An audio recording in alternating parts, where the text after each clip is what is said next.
Allez, on ne va pas peut-être dire l'ingénieur a menti. On va dire que l'ingénieur ne maîtrisait pas les réalités. L'ingénieur ne savait pas que les ouvriers allaient voler les pulvérisateurs, il fallait acheter d'autres. L'ingénieur ne savait pas que réellement ce soit 5 avions. Donc, en calculant la modification, il faut voir la situation. Et donc, il faut plus confiance à l'ingénieur parce que oui, il y a quand même des choses qui sont importantes. Comment l'ingénieur peut dire tel métier de tout on peut maîtriser, c'est-à-dire que c'est tout. Non, les calculs sont maîtrisés. Ce n'est pas un problème de se passer exactement. Alors, l'État, qui est le ministère du Commerce, devait contrôler un certain nombre de choses.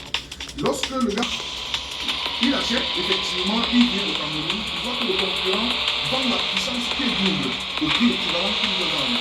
Donc, il se questionne, il se rend compte qu'en réalité, le gars Bouddha a juste demandé qu'on change la notice, et puis on fait de la recherche qui dit que je teste tout avant de mettre sur. Et puis, il faut acheter le produit de puissance sans jamais question d'humiliation. C'est-à-dire qu'il me dit, ton champ, il faut 60 litres d'eau par heure.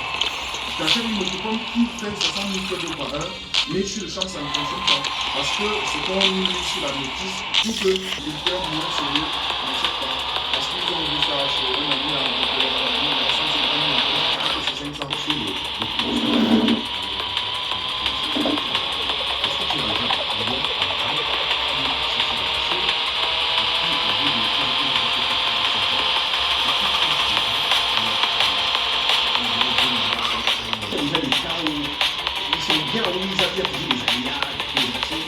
Disons qu'il n'a pas d'aléas, au moins pour ce que qu'il est.